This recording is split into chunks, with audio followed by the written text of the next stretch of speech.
County. Well, excellent. Yes. So Great. Great. thank Glad to you. have you. Julie, do we expect more of your team today?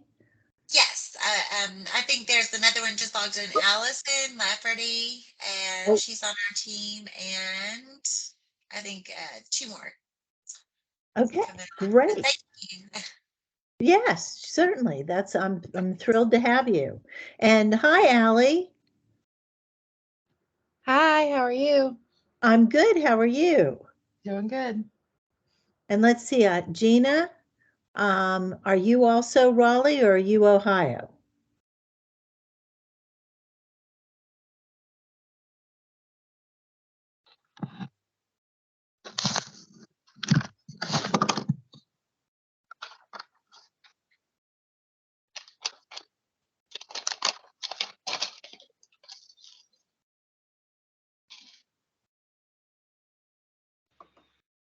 Hi, Karen. Gina? This is Jen. Hi, Jen. How are Hi, you? I'm good. How are you? I'm great. If you're asking Gina Rome, she is our, she's with Mon County. Oh, okay. She's one Excellent. of our Very good. sites. Okay, great, great. Oh, happy to have her. That's excellent. Um, do we expect anyone else from Mon County today, Jen? Yes, Lee's supposed to jump on, and I believe Stacy Sylvester, our new director, is coming on. The others I'm not sure about. Okay, great. Oh, I see Lee's just hopped on here today. Sure. Hi, Lee. How are you? I'm good. How about you? I'm great. Great. It's good to see you all. Yes, thank you for having us. We're Yeah, excited. absolutely. Absolutely. Well, we are excited to have an opportunity to work with you all. Um, I want to share our this sort of revised document that we've been working on, and I want feedback from you all. So, and I know Anne does as well. And Debbie, I see you've joined us, and Lisa. And Lisa, are you in Raleigh County as well? Yes, that's right. Okay, very good, Lisa. All right, well, welcome. That's great. I don't know if we have any of the Ohio team on yet. Did I miss anyone?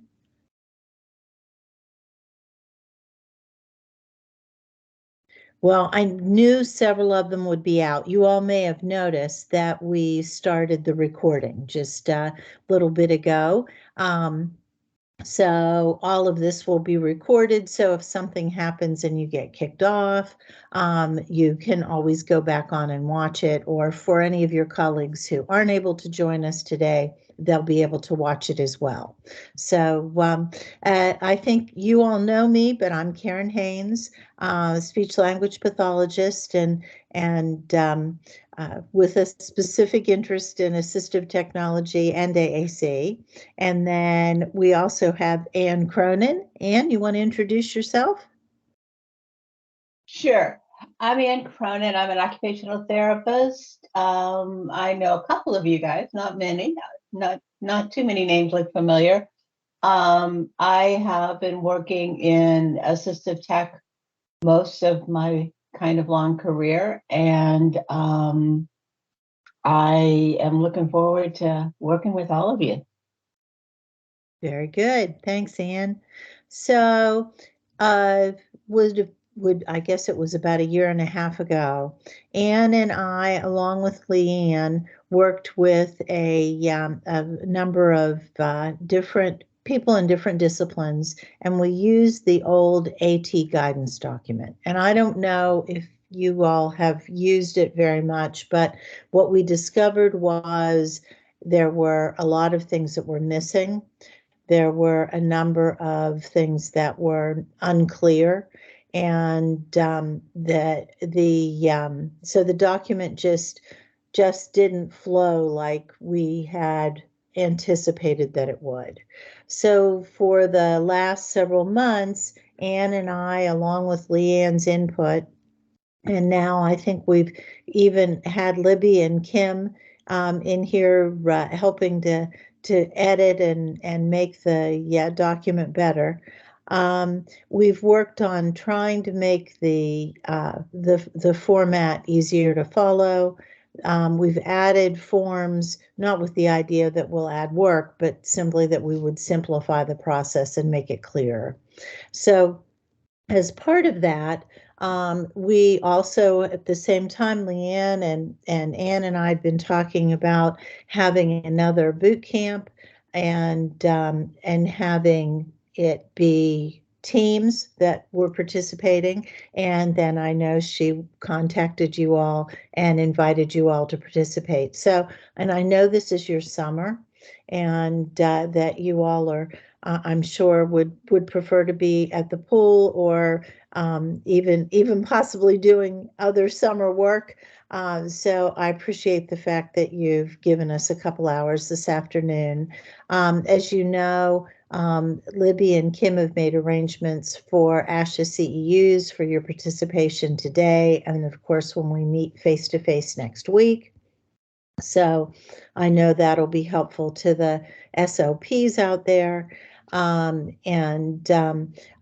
will be a link at the end of our session today that you'll complete so that you'll get your ASHA CEUs for your participation today. To start us off, one of the things that I realized in working with Anne over the years was that I think a little too narrowly about assistive technology. I tend to think about it in terms of communication and AAC, but not nearly as broadly as I could. And so one of the things that we asked Anne to do today was to go through and talk a little bit about assistive technology and trying to sort of help us broaden our perspective a little bit. So I am going to pull up her PowerPoint, and then I will let her step in here. I'll share my screen.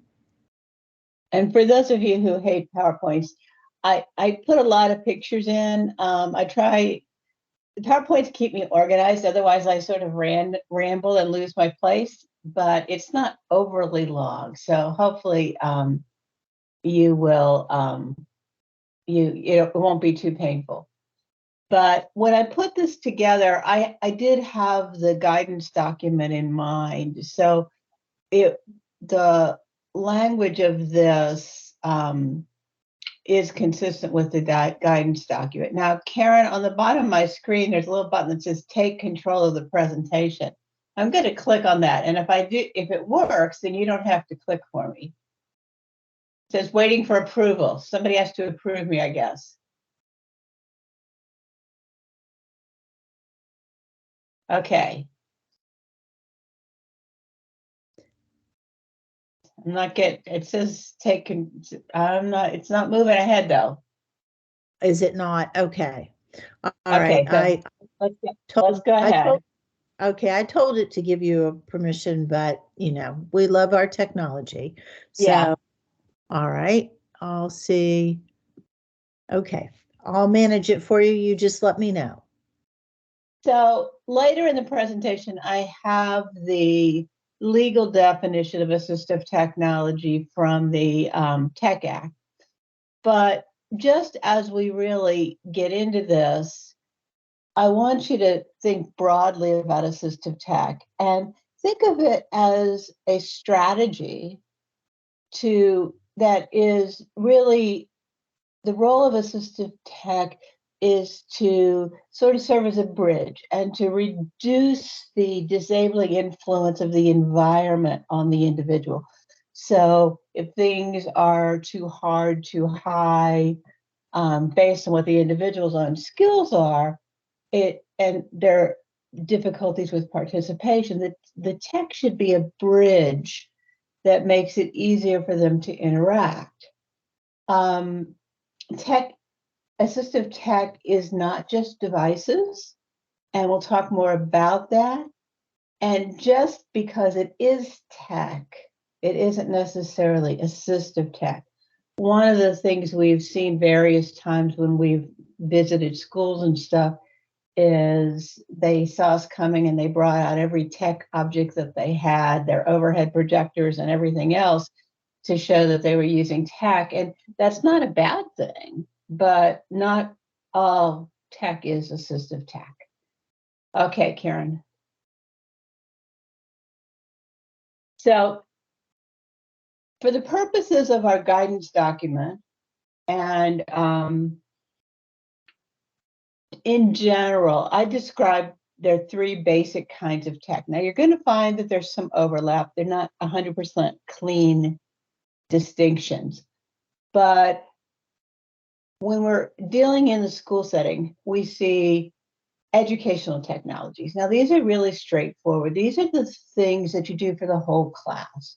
The whole class has iPads. The whole class has interactive whiteboards. If there's software, electronic media. And so if there's an interactive whiteboard and a student with special needs uses that whiteboard, that's an educational technology. So there's educational technologies that are really important. They're really essential, especially in the universal design for learning process. There's also rehabilitation or medical technologies. And these are the things usually that the kids come to school with, or they're required for medical reasons to have. So this could be a wheelchair, it could be eyeglasses, it could be cochlear implants. It's also all of those things that keep them healthy and able to learn. Standing tables, parallel bars, canes, walkers, wheelchairs, all that collection of things. Those are things that you have to deal with at school. They're usually things you have to deal with to enhance their ability to benefit from the school environment, but they're usually medically recommended or prescribed. Okay, and then the last, which is the next slide, are the assistive technologies. Now I broke this apart into little bullets, but assistive technology is about an individual. So it's something specific to the individual. And I put that first because it's not the technology itself that makes it assistive tech, it's how it's used. So a device could be an assistive technology for one student and not for another, which makes it really confusing. So it's assistive tech when it enables an individual to do something that can be done that they couldn't do any other way. So it allows them to perhaps communicate, perhaps to write, perhaps to read. It gives an individual a way to do something that they couldn't do. It doesn't give them an alternative way, it gives them a way to do it. It also would be a way to get them to do it more like their classmates. So perhaps they have the ability to comprehend at a certain level, but their ability to write fast enough or to do things or to speak at a fluency level that other people will wait for or listen to isn't possible. So it lets them do things at a speed or a fluency rate that is consistent with their ability levels. It lets them participate in programs or activities that wouldn't be open to them. This could be sports, this could be music programs, art programs. It also, now this is an important one, it lets them concentrate on learning rather than the mechanics. We see this a lot. I see this a lot as an OT around handwriting and the motor tasks at school.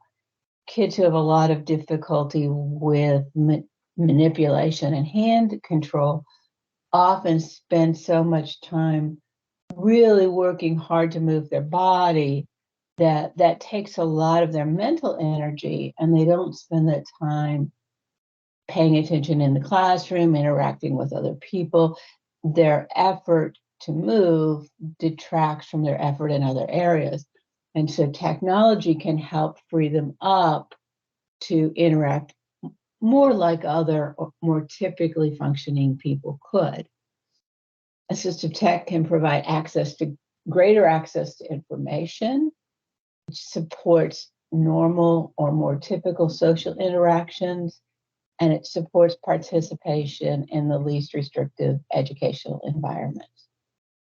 Okay, let's go on. I've got 2 or 3 slides on this. So this is the law. This is the statement from the law. I played with some of the text here because this is the legal definition of assistive technology devices. But it's important to understand that this definition is not all that helpful because it's incredibly broad. It's any item, anything at all. It could be a sticky note. It could be a visor that you wear to keep the glare off your eyes. It could be a cushion in your seat. So it's any item, piece of equipment, or product system, whether you get it commercially off the shelf, modified, or customized. You could get it at Walmart. You could get it at Walmart and your Uncle Joe could fix it up for you. You could get it specialized. You could get it customized. And the point of it, so it can be anything, anybody could have done anything to it. You could have gotten it anywhere. And it's used to increase, maintain, or improve. So as long as it's helping you increase, maintain, or improve something, it still falls in the definition, improve functional capability. So it's anything at all that is used to increase, maintain, improve functional capabilities. So the law doesn't help us define very much. Okay, Karen, let's go on. So a whole lot of people have tried to characterize assistive tech. And when you start looking up, a lot of people talk about the AT continuum. But it's really funny. There's at least 4 different AT continuums. And this first one is the one I use the most. And you'll see at one end is mainstream and the other end is custom made. So mainstream tech would be taking things like iPads, like smartphones, like Kindles. It could even be, taking lower tech things like sticky notes and using those in a way that meets the need of a person to help bridge that gap between their ability to interact and do the things they need to do. So the mainstream technology is at one end of the continuum. In the middle is commercially available. These are all the things you buy, like your communication devices, all that kind of stuff. Could be, now, wheelchairs are often included in discussions of AT. I can't put them in our discussion because I'm calling them medical, but in general, they would be considered AT. But all those things you buy that are special made. And then on the other end is custom made. Now, the picture I put here is 3D printing. 3D printing has gone huge. There's a whole bunch of 3D printing websites where people have designed things for people with disabilities and they put the plans up and customized it. So, it used to be that there were a few engineers around, a few OTs around, a few PTs around, maybe some speech therapists around, I don't know, who were customizing things, but it was sort of hit and miss. But now there's a huge movement of customizing things that are custom made for individuals using 3D printing. So this is my favorite continuum, but there's another couple. So let's go to the next slide. So this is the one that a lot of educators use with low tech, mid tech, and high tech. The problem that I have with this is that it gets really hard to, low tech's easy. Low tech is pretty straightforward, but it gets really hard to distinguish between mid tech and high tech, as you know, it's hard to say that an iPad is mid tech. It's hard to say, you know, when you're talking about how accessible it is. And so historically, what we said was, you know, it's best, when you're looking at tech, you should always start at low tech at tier 1 and move up and get more complex, and, you know, only go to the most complex things when the need demands. But what we find is that there's so much high tech that's mainstream. This has gotten a little squishy. And that's the only reason I dislike it. I don't dislike it in concept generally, but, you know, in it says common software in tier 2. In tier 3, it says speech generating devices. And nowadays, all of our phones and our tablets and everything can generate speech. So where do we put it? So it does, that's the problem I have with this particular one. Now, there's one more that I included here, which is hard tech and soft tech. This is sort of one that the engineers use, which is the tangible objects versus all of the things that are less tangible. This, you know, the software versus the hardware, the auditory versus the, again, the tangible.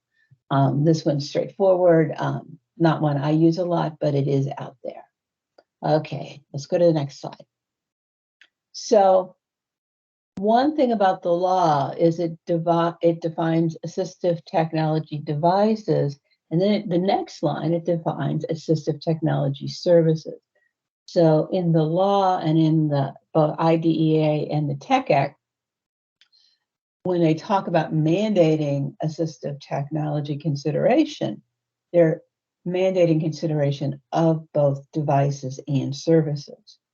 So we need to be all through this thought process considering both devices and services. So assistive technology services include a whole lot of things, some that you may not have thought about. It includes the evaluation, the functional evaluation of the child in the child's customary environment. It involves purchasing, leasing, or providing the devices for children to trial. It involves customizing, designing, fitting, get that whole list there. So it involves that whole exploratory process, repairing, replacing. Okay, there's more on the next slide. It also includes coordinating with other therapies. So part of AT services is getting people to work together, getting people to coordinate, getting people to talk, getting people to coordinate their goals, getting them to integrate the tech into various academic programs. It also includes training, not just training with the student, but also training with the family, training with any professionals, aides, teachers, other people. If you're dealing with transitioning into the community, it could even be employers or anything. So it also includes a broad spectrum of things. So when we're talking in our document, we're talking about HC devices and services. So I switched here to just give you some examples of general categories of AT. And this is just to sort of give you a general scope of what we'll be talking about. It's a real quick overview, and then I'll be done. So most common things we see in the school, among them are interfaces, things that let you get to what you need. accessing the computer, accessing the iPad, accessing the digital books. And we'll talk more about all of these at a later on with this. But so the control interfaces, can be a lot of different things. They can be switches, they can be joysticks, they can be keyboards, they can be touchpads. So they can be discrete inputs, they can be speech inputs. There's a lot of different things. With each of those, there's a selection set. So when you look at a keyboard, your selection set are the keys. And some keyboards are simple and some have extra keys, function keys, some have calculator keys. Those are all selection sets. The simple switch in the front of this, the selection set is just those two things. And sometimes you can put labels on it and it could be yes or no, or whatever you want. Those are your selection sets. Those can be visual, those can be tactile, those can be auditory. Selection method is how you choose. Be direct or indirect. We'll spend a lot of time on that later. And the other big thing about input is sometimes we're really looking at rates. As we play with this, you'll see that for the most part, assistive text slows everything down. So a lot of times we're really working on things that will help speed people up, whether it's word completion programs or word prediction programs, things like that. Okay, so that's one set of examples. Next one, seating and positioning. So seating and positioning is more than wheelchairs.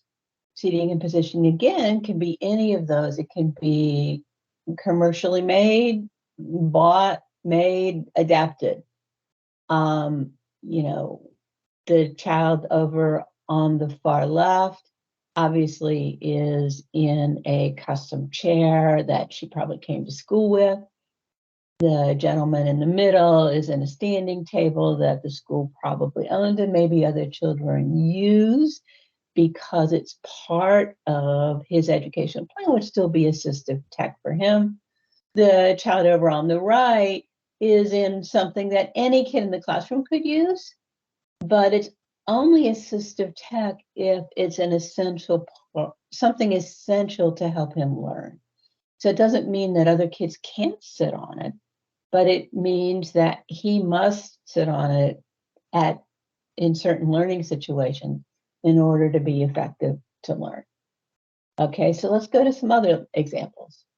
So I picked some mobility examples. Mobility is not just the physical therapist and the orientation and mobility person's job. We're seeing a lot of tech going on in mobility. I did want to keep some lower tech in there, so I'll put the tricycle in. But what we're seeing a lot now are combinations of video with geolocating. We're seeing people put QR codes around buildings so that people can get to the QR codes linked to short videos. So the QR code, you can scan it and it'll say, you're near the girls' bathroom. You're near science classroom. This is room 101 or whatever. So that it helps you orient, it helps you find your wayfind within a building. You're going to see a lot more of that. A lot of college campuses, they've actually had wayfinding teams that have been going around the campus and doing wayfinding markers so that the actual campus has internal building GPS for students with disabilities. It's not very widespread yet, but I think it's coming, sort of like Google Maps, but inside the big public buildings. The one in the middle is really interesting. There's other versions. This one just had the best graphic, and it's called Angel Sense. But this looks like a smartphone, but it's really sort of a new age walkie-talkie. So a child carries this and they don't have to turn it on or off. And if you want to know where they are, you just talk and say, hey, David, where are you? And it'll speak to David and David can respond. And the same, David can contact you in the same way. And there's a video and David can use the camera to show you where he is. So if David gets lost, he can show you where he is and get instructions through the phone to get out. So when we're talking about mobility, it's really getting a lot more interesting and a lot more complex. Okay, let's go. I think I have one more. Can't remember. Let's try another one. Okay, manipulation. A lot of low-tech manipulation things. The one in the center top is a 3D printed thing. The others are all pretty familiar. I just wanted to have an array of those to give you an idea of kinds of things that can help with manipulation, and to be sure I didn't go too high tech all the way through. And then what's next, Karen? Reading and writing. I put a lot of apps in here. There's some low-tech reading and writing things. Some people have been real successful with the Live Scribe smart pens. Some college students have used them and been successful with them. You know, those kinds of things come and go, and some of them are more successful than others. But we are seeing a lot of really good tech developed around supporting both text to speech and things that help promote keyboarding and writing. All right, and next one. I also put in sensory. We're going to talk a lot about sensory because sensory is really important and a little bit under reviewed. There's tech to support with sensory. Now, some of it's straightforward, like things that read what's on a screen. There are increasingly haptic screen options, but there's also things like the little watches below for kids with hearing loss that vibrate and let them know that there's sounds going on around them, so that if they're out in the community, they get feedback about ambient noises. There's also a lot of different apps related to that. I didn't put any vision ones in, but there's some of those as well. But there are tech things associated with sensory features. Okay, I'm about done. Is it? Yeah, I think so. I think this is my summary slide. I came back to the end. So when we're thinking about assistive tech, it can be anything from a sticky note or highlighter to a brain-computer interface. It's something that's required by students with disabilities. It can include pretty much anything. It scaffolds the student's academic progress by providing a means to circumvent learning barriers. And it's used across, it can be used across the curriculum. It can be specific to a subject like art, or it can be something that they use across the entire school environment. AT enables students to complete tasks more effectively and efficiently than would be otherwise possible, and it allows them to become more actively involved in the classroom. AT should support the student in a general education curriculum and in the least restrictive environment to the greatest extent possible. If a child is functioning really, really well in a self-contained special ed classroom, but could participate with assistive tech in a general ed classroom, they should get the assistive tech because it's important to get them into the general ed classroom. Both AT and educational technologies are used, and so that there's, again, sort of a fuzzy edge there. But AT is individual specific, while the educational technologies focus on a holistic approach to curriculum development. And if I'm right, that's my last slide. Is that the last one, Karen? Yeah. Yes, it is, Anne. Yes.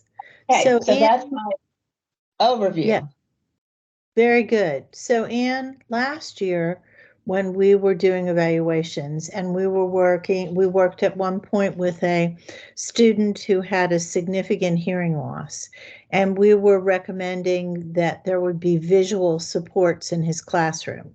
We could consider that to be assistive technology for him, correct? Correct.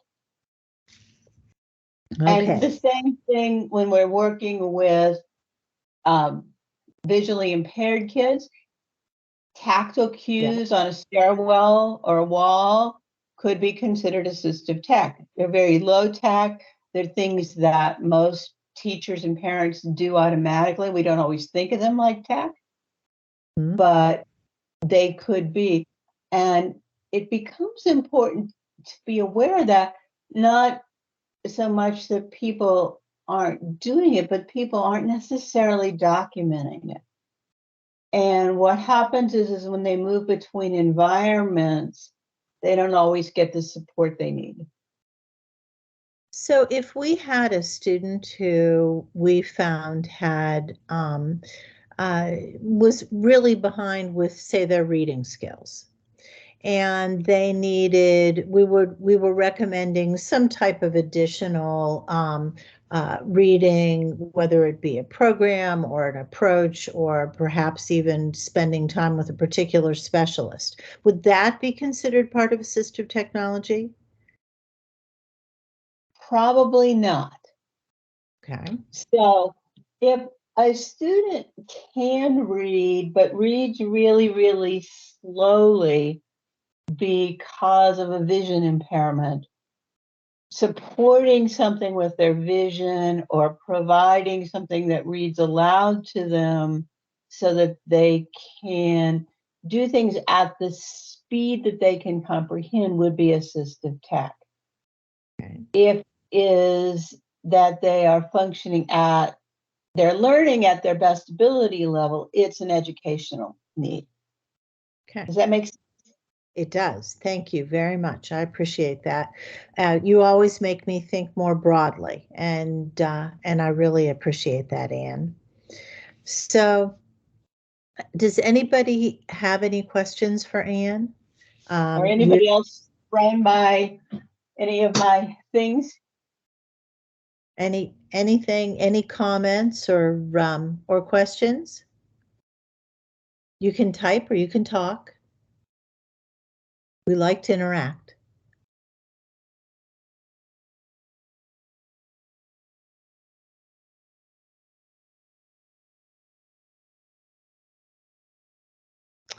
Okay. One of the Well, reasons, one of the reasons to understand the breadth of assistive tech is that we all tend to think of the things that we do, which makes a lot of sense, but it's going to be the most effective if we know how to integrate it. So if we know that maybe a GPS system could be useful, there's language involved in that, there's vision involved in that, there's problem solving involved in that. There's a whole lot of things that we as a team could be building up to help that student be ready to work with that technology. Doesn't mean that all of us need to know everything about the technology, but we do need to know that that's potentially a really good solution for a particular person, and that there's skills that they need to support it, and we can support that process. very good. Well, thank you very much, Anne. Um, so next, one of the things that we have noticed as we were doing evaluations is that the various issues with hearing and vision often come up, and that it's really to the team's benefit to have a thorough understanding of an individual who needs assistive technology, to really understand their sensory skills, to really understand their vision and their hearing. So we've invited Debbie Adams here today, and happy to have her as part of our team as well. But we asked her if she would present some information that we all should consider about vision. So Debbie, if you're ready, I can turn things over to you. Sure, and I'm going to try to share my screen real quickly. All right. Does everybody see it? Yes, we Okay, can see it. perfect. So today is just going to be kind of an overview of what a visual impairment is. I know when I first started with an education, if somebody would use the term low vision and blindness, to be honest with you, and I know it sounds so simple now, my first thought would have been, oh, they need Braille, and I would have thought nothing else. So I'm going to share with you, and again, it's just kind of a foundation so you have a little understanding about visual impairments and how it impacts really every domain of learning and development. So by the end of the day, what I want you to know is how important it is for early identification. And that's not just childhood, that's like even at school, if you start seeing a problem, some possible signs that you're going to see in children of all ages. And we're also going to talk about the two main categories of visual impairment, because sometimes there's a lot of confusion and some of the characteristics do overlap just a little bit, especially in the very early stages. And I know that's confusing, but there's two main categories. We're going to talk about that. We're going to talk about the impact vision has on development. And then we're going to also branch off a little bit into the uniqueness of the impact of deaf blindness and really the difference in learning, typical learning and learning with deaf blindness. And really that can be also really any sensory impairment can go into that as well. So I think it's really important for our kiddos that we start looking at vision really early, whether it's at home or in the school, because we know the estimate is actually 85 to 95% of learning relies on vision. And again, as I said earlier, just a few minutes ago, vision impacts all domains of development. And early learning is dependent on vision for our observation, how we learn about our world, how we imitate, which has a lot to do with really language, and also our motivation, which has a lot to do with, let's say, motor and moving out of our very near space. So vision impacts every area, and that includes, that carries over not just from development, but also into our school and into our system. So to have a good understanding of that impact will also help us as we consider some of the educational needs for our students. So what are the signs of possible visual impairment? Well, in order to understand that, you have to understand a little bit about their development and what's typical. So for birth to 4 months, I mean, we know that newborn infants born functionally blind. And so what they're working on developmentally at this point is focusing and just tracking familiar objects. And so some of the things that might be red flags would be maybe a sensitivity to bright light. You're not blinking to a threat or to bright light. You're not smiling in return. Maybe you have a nystagmus or a jerky eye movement.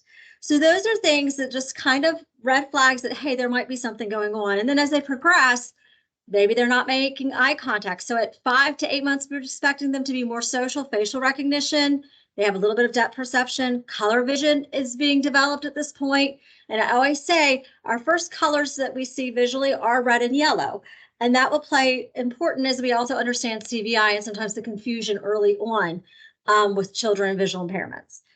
But you may say they're not making eye contact. They're not fixing on faces or following objects. And you might notice an eye alignment issue. Maybe 9 to 24 months, we're starting to see that hand-eye coordination, which is really good in our fine motor, our grasping. We start seeing a lot of gross motor, they're crawling.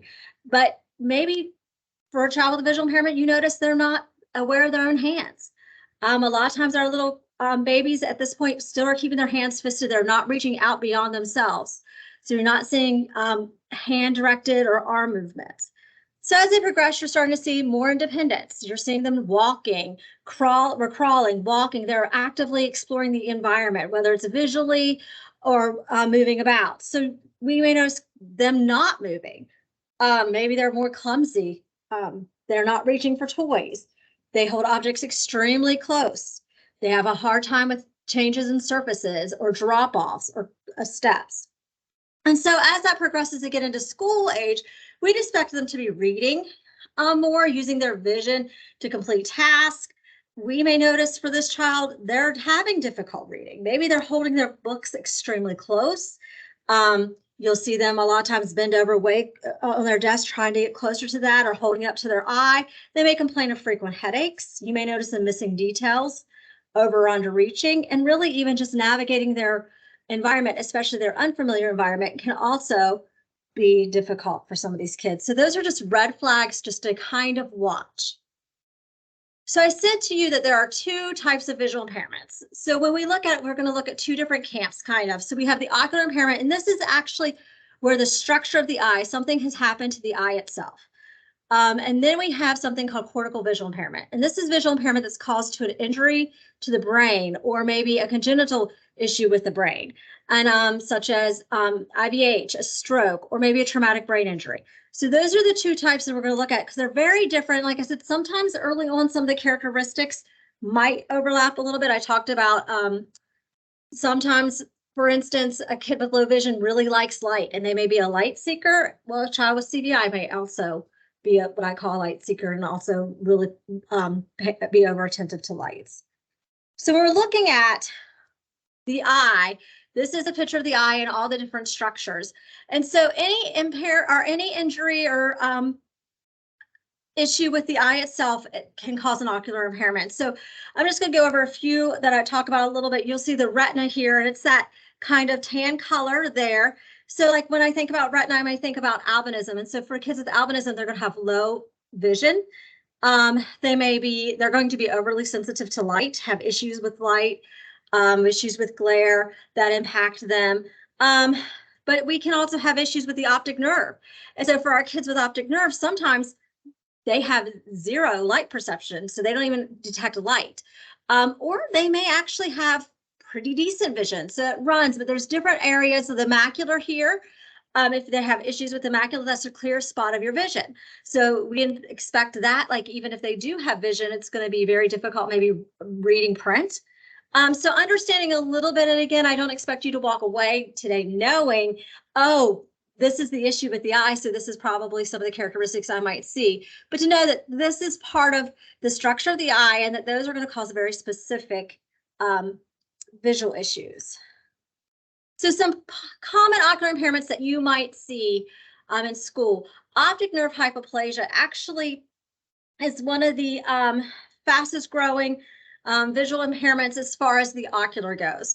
So that one that you might see, and again, these kids are kids that are born with damage to the optic nerve, and some of them are very low vision to absolutely no vision. Some end up having more than others. We have retinopathy of prematurity. This one you won't see as much because oftentimes now with our treatments in the hospital, they will actually resolve the retinopathy of prematurity. Like I said, there's new treatments now, so you won't see it as much. But for some of the kiddos that were very born very early on oxygen, that can cause a lot of issues with their eyes. Optic nerve atrophy is the same thing as hypoplasia. It just happens later in life, not at birth. Maybe normally that's something that has happened, maybe an injury to the eye or even like a stroke can sometimes cause optic nerve atrophy. We talked about albinism, cataracts, a coloboma, aniridia, glaucoma, retinitis pigmentosa. And I went through those quick because I don't expect you to really understand all of those going out today. But I just want to show you some of the impact that they can have. So you'll see here's an eye chart. You have one that should be on your screen very, very clear. And the other side is what we would call 2200 acuity. So this is an acuity loss. And so at 2200, the one that you see that's very, very blurry, that's our legal definition for blindness in the United States. So that's somebody that's legally blind. Again, they have some vision, but you can see the difference in acuity or clarity there. So the other thing we'll talk about often is field loss. And so you'll see this one. This one is they're losing their peripheral, but their center is still somewhat intact. So they may lose things. They may have difficulty noticing things on the side. And this is an example of something a child with retinitis pigmentosa have. And a lot of times children with ushers, which ushers also has a hearing loss, they have retinitis pigmentosa. And so this may be the early stage, and it can actually decrease till 10 to 20 degrees and be very, very small. So again, you're missing a lot of the details, and this can be an issue for our students just navigating and missing details as well. Sometimes we will miss the center part. And so I think about like in older adults, we think of macular degeneration. Well, you know, for our students, we have a form of macular degeneration called Stargardt's. And so again, they've lost the clear part, the central part of the vision, and this can really greatly impact their ability to read. They have all this clear on their peripherals, but the center vision is gone, and our center vision is where we get a lot of our detail. Typically, our peripherals are responsible for our colors more and our detect movement. So this person is losing their center vision here. So I want to recap real quick things that are not visual impairment. So I have this little cute little girl here with glasses. She may have a visual impairment. I don't know, but refractive errors by themselves are not visual impairments. And the reason that they are not considered visual impairments is because we can put glasses on them, and if the glasses fully corrects them, they are not visually impaired. The other thing is can be, and I want to sit there and say, this can also be a sign of a visual impairment though, but there by itself is not as eye alignment issues or strabismus. And they can, eyes turning in, turning out, turning upwards, turning downwards, not typical visual impairment. But again, this can often occur as a sign or a symptom with visual impairment. Now, we just redid our policy 2419, and I wanted to go over this briefly with you. This is our definition for blindness and low vision. So I talked a little bit about, a refractive error, if they're fully corrected, that's not considered visual impairment. So this is our definition here, policy 2419 for the Department of Ed. It's blindness and low vision refers to an impairment in vision that even with correction adversely affects a student's educational performance. Blindness and low vision include both partial sight and blindness. If you know a teacher of the visually impaired, you know that there's been a lot of talk because this has been a change. So we changed to be in alignment with OSEP because OSEP said we could not have acuity. So prior to that, we would say, oh, a child has to have an acuity of 20/70, so normal is 20/20. And we said 20/70 or less. And no, actually, it's any impairment that adversely affects a student's educational performance is considered blindness or low vision. So I talked a little bit about optic nerve hypoplasia being the leading cause really in ocular. I'm going to switch now and talk about the overall leading cause of visual impairment in the United States is actually cortical visual impairment. So I talked about two camps. We have the ocular camp. Now we have the CVI, the cortical vision. So this is a visual impairment that doesn't take place in the eye. It actually takes place in the brain.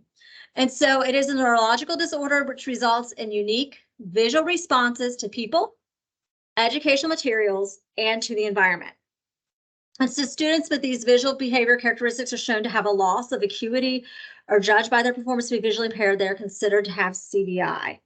And this is really important to consider, especially when you're looking at assistive technology, educational materials, different things, because what do they need to be able to participate? Because you need to understand where they're functioning with their vision. And we talked earlier in a planning session, this will probably be actually a whole entire presentation later on because there's so much about cortical visual impairment and knowing actually which phase that your student might be in and what their unique visual needs are moving forward. So I want to talk a little bit, we're going to talk about each area of development and learning a little bit. So we're going to talk about first sensory development. So my two senses that are what I call my distance senses. I don't have to be in contact with somebody or with an object to observe it, to experience it. My two senses that are my distance are vision and also hearing. So if a child has a visual impairment, they've already lost one of the two distance senses. And that's really important because if you think of a child, if I don't want to see something, I can close my eyes. But if I don't want to hear something, I don't have a way to control what they're receiving. You'll see children cover their ears, but they're still getting sound. Also, sound is not a strong motivator as vision. So, I often think of the infant and a lot of their motivation is through vision. They see something, they want to explore, they turn towards something, and they will turn towards sound, but typically not as early as they respond visually. So it's not a strong motivator as vision. And sensory exploration is rooted in visual motivation. If you think about it, when we see something, sometimes we want to touch it, we want to explore it. If we don't have vision, we've got to think of other ways so that child can have those experiences. Motor. So I talked about an infant that is blind keeps his hands and fists at shoulder level until around 5 months. And this is typical of a child that is especially considered blind or have no vision at all, they don't know that space beyond themselves exists. And so there's no motivation to reach out. And so that because they don't understand that, they tend to keep their hands fisted. And so it's important to give them different strategies and different motivations to get them to move out. Often, a lot of teachers of visually impaired will start with a toy that makes noise very close to their hands and extend further and further, starting on the body, but moving them out a little bit. So they have to learn hand-ear coordination instead of hand-eye coordination. And this doesn't happen as quickly as hand-eye coordination. You think about an infant that a lot of times we lay under a toy gym and they see toys and they swat at it and they bat at it again. And for our infant that's low vision who may not see it, they're not motivated to move it. And so the way that they actually move and interact is first kind of they bump it maybe, and then they realize it's there, it makes a noise, and they have to learn, oh, if I reach over here, I can touch it. And so they have to learn that hand-ear coordination. And so a lot of times what we find with our infants who are visually impaired is that, like, if you sit them in a stationary position, they'll stay there. So like their sitting is typically on par with typical developing children without vision impairments. But where we see the great milestones that are greatly delaying is being elevated on the arms in prone position, going from laying to sitting position. So they may sit up if you put them in there, but getting into that sitting position, pulling to stand, and walking alone. And so again, you know, think about also as this child progresses to school now, and there's a lot going on. And sometimes if there has been a fear of moving out in space, that may also now at school, just getting around in a very crowded environment can be difficult for our children with visual impairments as well. So cognitive development, object permanence, typically occurs a year later than for our sighted kids. Cause and effect, due to this ability to see things happen, they may not understand the relationship between cause and effect and that they can cause things happen. And this is the huge one that we're going to talk about, is our concept development. If you remember back at the beginning, I said 85 to 95% of learning, typical learning, is estimated to be visual. So how do we have concepts? And I always go back to, how does a child know what a cup is? How do they know that, oh, a sippy cup is a cup, but mom's coffee cup is a cup? Well, that's all rooted in vision and our experiences. And so if they've not seen it, we have to set that stage for that concept development.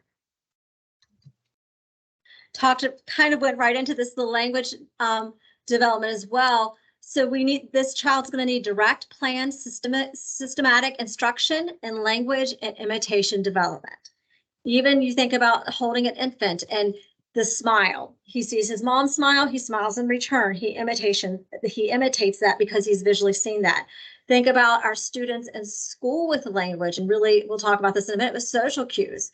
You know, how do they know that somebody's getting irritated with them if they can't, like, if they're not saying it, they're just relying on visual cues if they don't have them. So their interactions with others impacts their language as well. So a child with vision may babble sooner than a sighted child, but words and combining words are typically delayed. And again, I go back to, how do I know a cup is a cup if I've not experienced it? So there's so many different things that I've not experienced because of my vision. So if I don't have those opportunities, those words may be delayed. They may ask very few questions, and they use adjectives sparsely. And again, back to vision, you know, if I say, oh, look at that really big dog, or, you know, and they have no reference, then they can't just describe that. They tend to be echolalic, and sometimes the echolalia is processing. They will say things that they've heard you say, or you'll ask them a question, they'll repeat it, or they'll say things because they're needing a little bit more processing time. Difficulties with the use of pronouns, especially the pronoun I. I remember when one of my first students, and this is not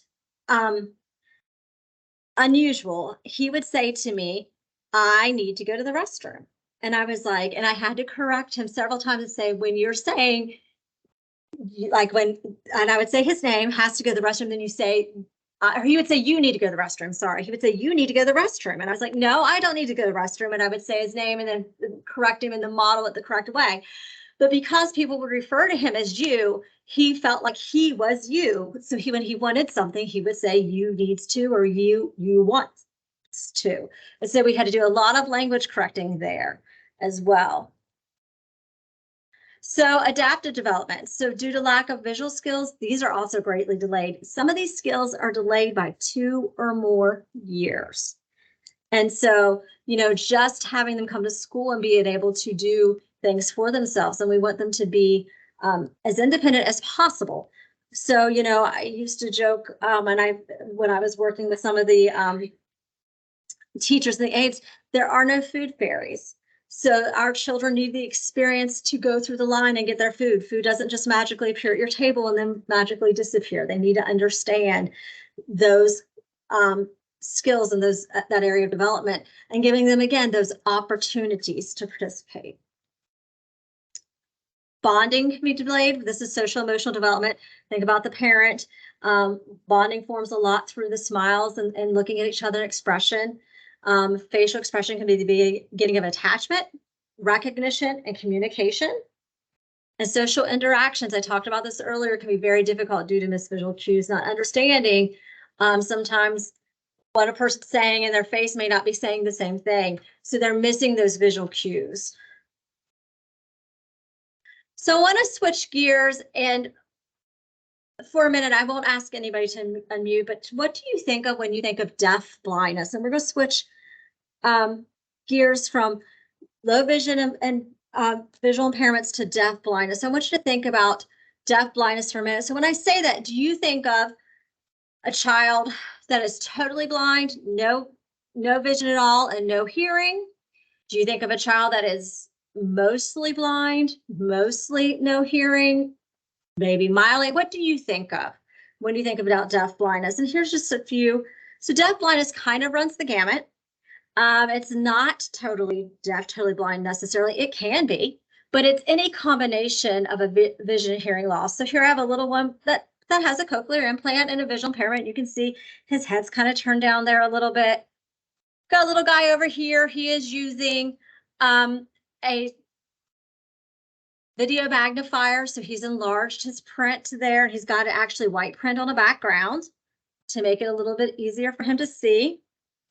And there we have a student there, and she is standing there with another person who's dealing beside her, and she's in a wheelchair, and she's got also a visual impairment. So a visual impairment, a visual impairment and hearing impairment. So deaf blindness can look like really anything. It's any combination. So what is deaf blindness? A student who is deaf blind is one who exhibits both a vision and a hearing loss, the combination of which causes such a severe communication and other developmental and education that they cannot be accommodated in a special education program designed solely for students with deafness or blindness, or students who are hard of hearing or partially sighted.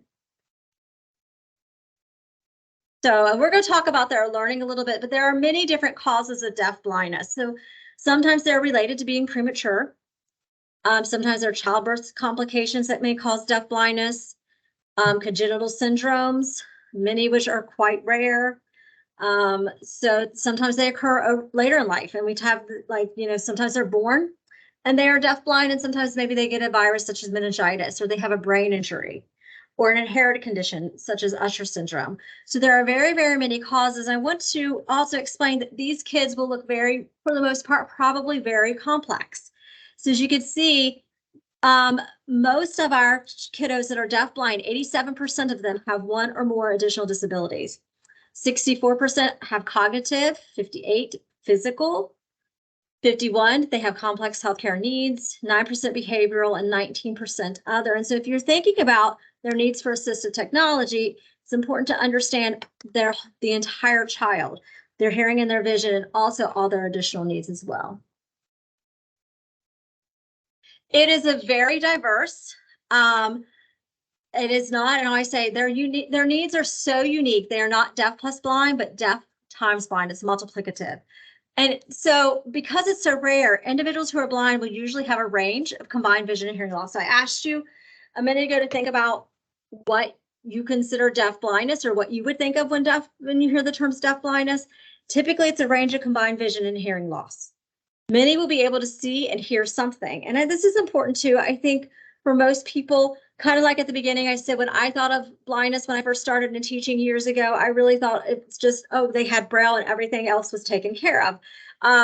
That's obviously not true. There's a lot of different needs that go into all of our students. But they're not all on colors. They're not that stereotypical that some people think of.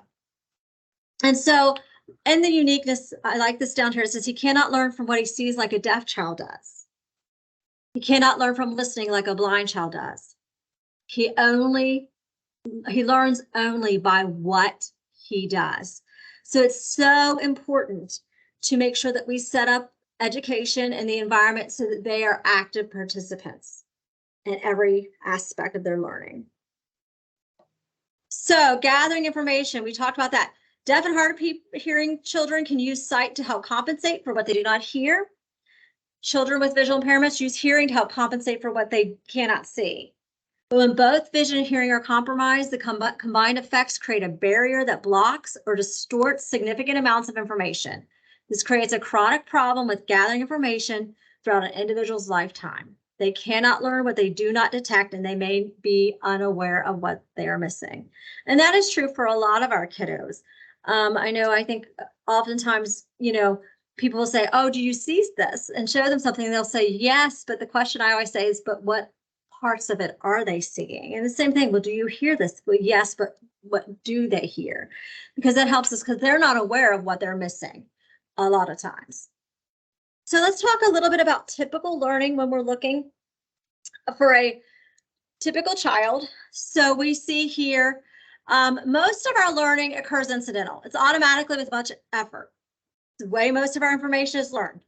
How does a 2-year-old learn language? Well, they started at birth, but how do they, they're talking now? How do they learn that? Did we sit down and say, today we're going to learn how to say mama and dada? No, we played, they experienced it. The same thing with walking and moving out. So most of their learning is incidental. Secondary is listening to a person teach or present information. That's what you're doing today. You're listening to me right now. And so the third part is direct hands-on experience. If you notice, that's the smallest part of our pyramid. It's our foundations, incidental. That's our foundation. Majority of our learning is going to take place incidentally. Then our second part is secondary, and then direct is just a little bit. So that's typical for our typical learners. Now look at this. Deaf-blind learning. Most, for a student with deaf blindness, and I'm going to say this really applies to children with vision and deaf and hard of hearing too. They need their foundation to be direct learning and hands-on experiences. That's what they need to do. So we do need to set up the environment. We do need to teach them those concepts that they would typically just pick up from being in their environment. We have to give them all those opportunities. Secondary learning is difficult. You think about it. So if most of it is by me talking and showing you something, and I have a student with a visual impairment and a hearing impairment, they're deaf blind, they're going to be missing some of the vision, some of the hearing, and a lot of it, and they're going to not have a complete picture at all.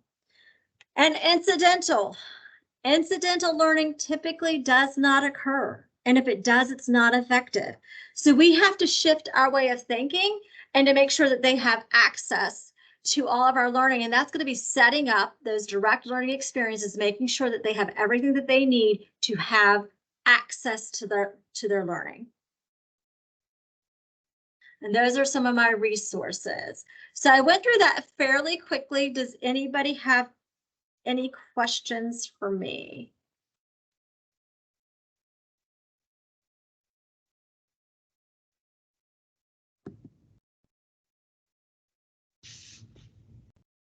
Thank you so much, Debbie. I appreciate you putting all that together for us.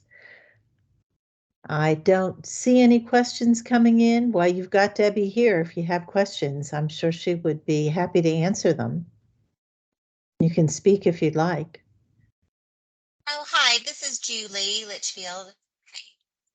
I just had a quick question about that population and how you work on, what do you do for things like AAC, not the technology side, but maybe the communication side? Because my only super limited experience with one person that was deaf and blind, and we just did signing in their hand. But I don't know what you recommend for, or what your experience has been in that. So that's what I was going to ask. I think that's a good question because you're talking about a complex individual. Debbie, would you like to address that first?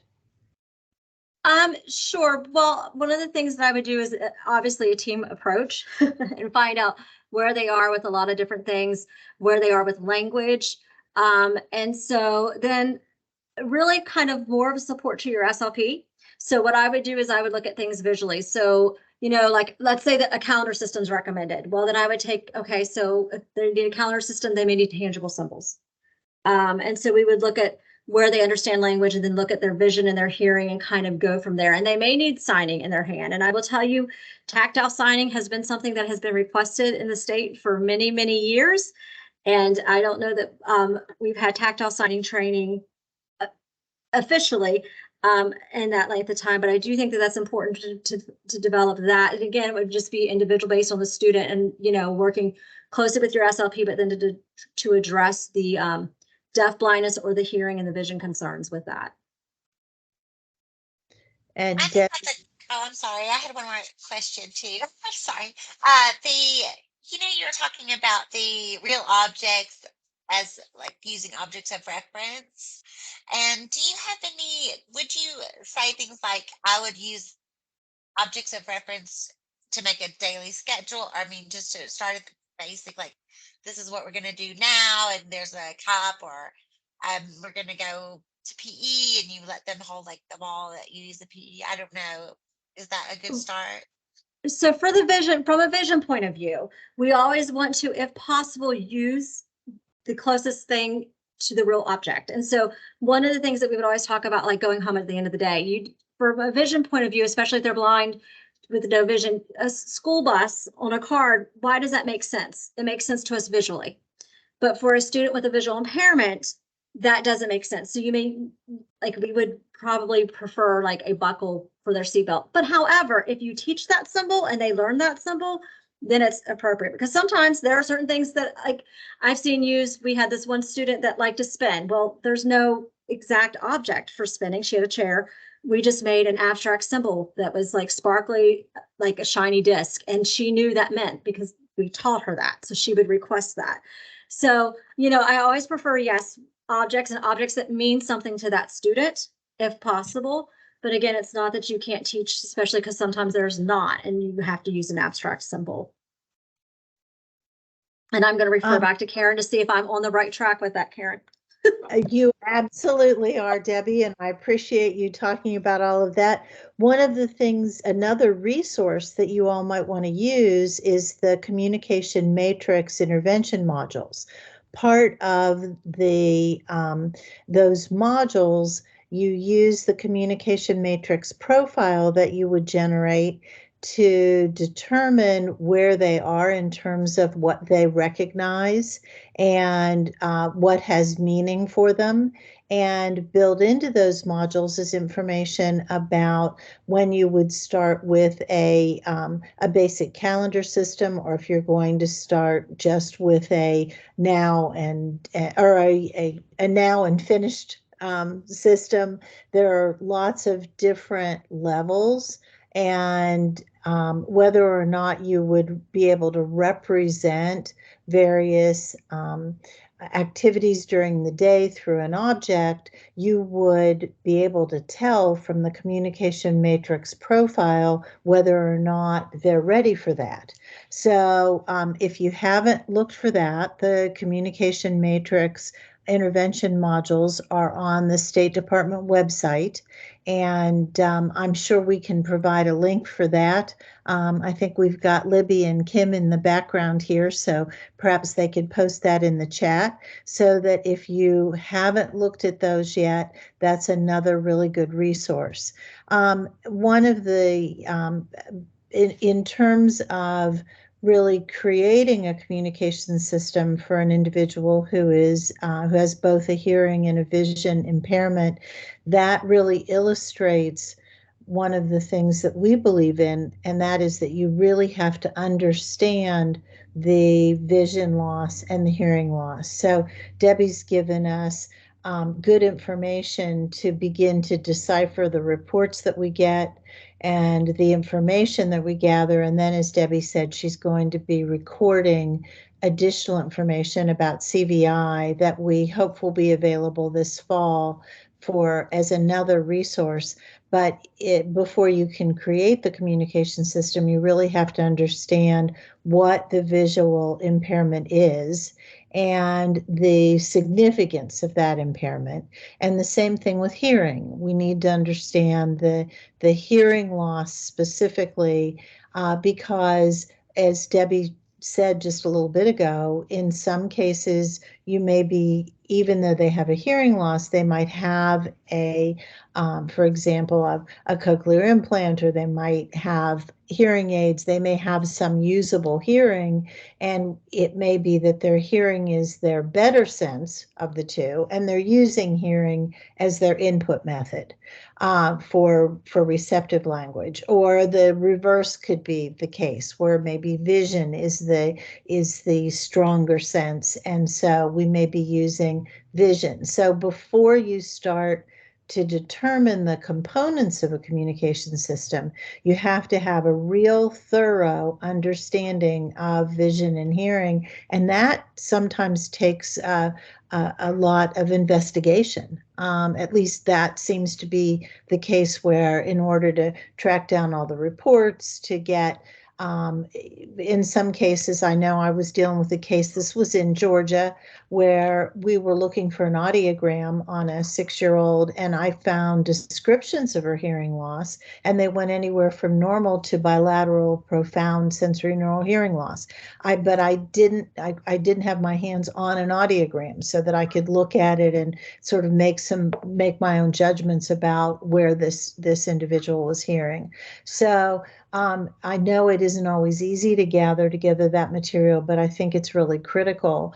And then as part of that AAC assessment, you have to determine whether input and output will be the same mode or will they be different. You may have the input method may be signing in the hands, but the output method could be another method of communication. Perhaps with a more advanced student, it might be Braille. That might be their output. But it could be any number of different combinations. So that's a really good question, and I'm so happy you ask it, because these are, I think, some of the very most complex individuals that we deal with.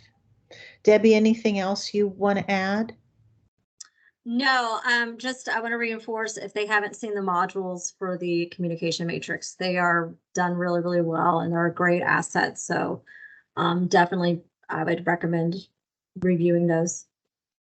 Great. And Julie, did you have another question or comment? I'm sorry, I was just trying to make that hand go down. Sorry, but I could just say to Ms. Adams that I don't know if you've done presentations for Revision before, but I don't know if that would be something I would love to hear more and see what materials you use if you ever wanted to do that in the future. I think it would be really interesting, but that's it. Thank you. Very Thank good. you. Julie. Yeah, we'll have to make that suggestion, Debbie. And that just reminded me, and I should have mentioned earlier, Leanne Bramer is also part of this team, and she has gotten tied up in other meetings, and she would really hope to be here and to participate in our conversation today. And she just couldn't, everybody kept scheduling her time away. And so she may pop in, but I'm not certain that she's going to be able to. And I see that Kim has posted the link to the communication matrix modules. So if you want to click on that and then bookmark it, that's the easiest way. I mean, there's a pathway to get there, but I just use my bookmarks. And so if you want to go ahead and do that so that you have that as a resource, please take advantage and use those materials. Debbie, thank you so much.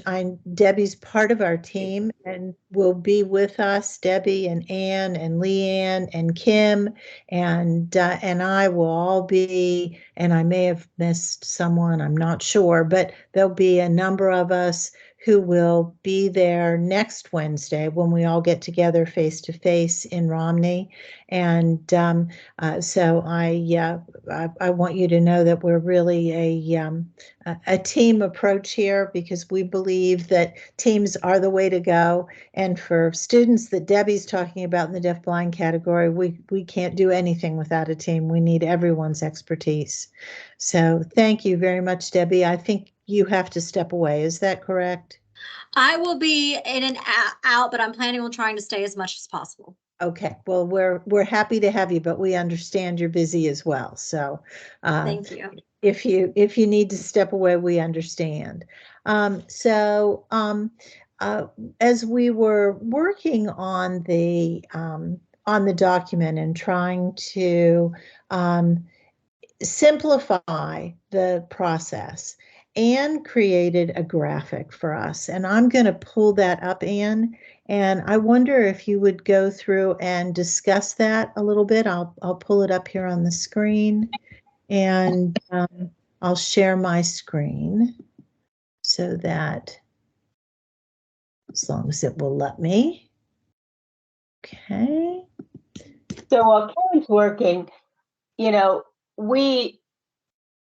we worked with people with the original document, it was really unwieldy, and there were places where people kind of got lost.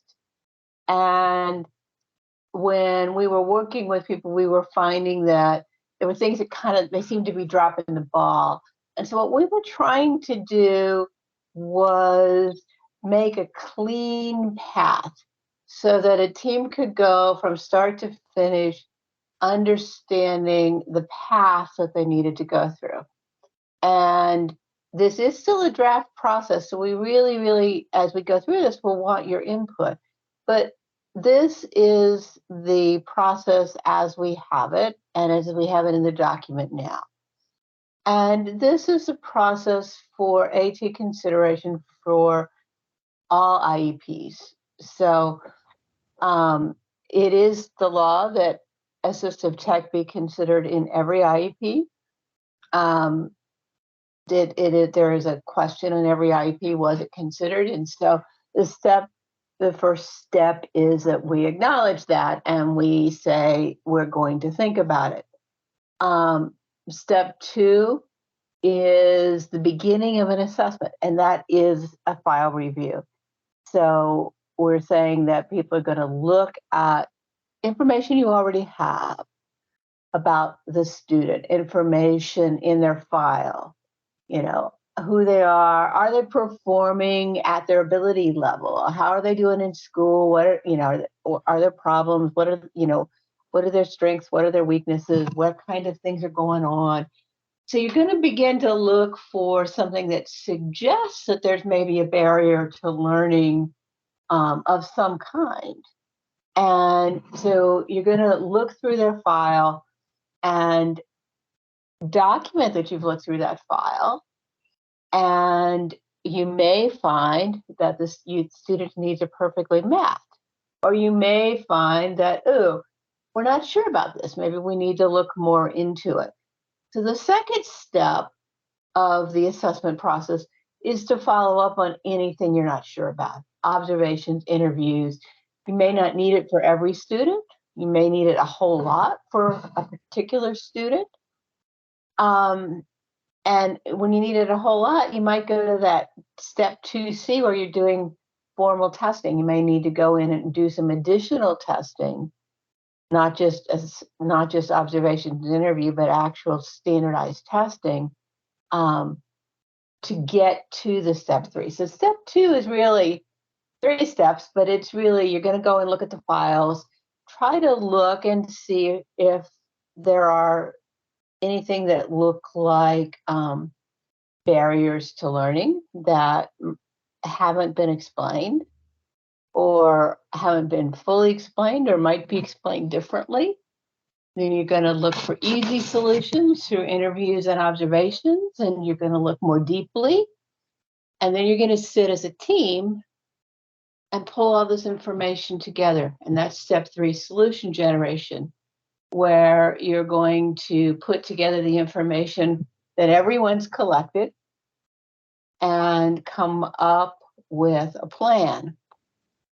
And the step 4 is the documenting what the plan is. Who's going to do what, how you're going to do it. We're going to get this device, who's in charge of getting the device, who's in charge of training people to use the device, all that part of making this move forward. Step 5 is the implementation. So that is getting the device in place, getting the training in place, getting the student using the device, and making sure the device is doing the job you think it's doing.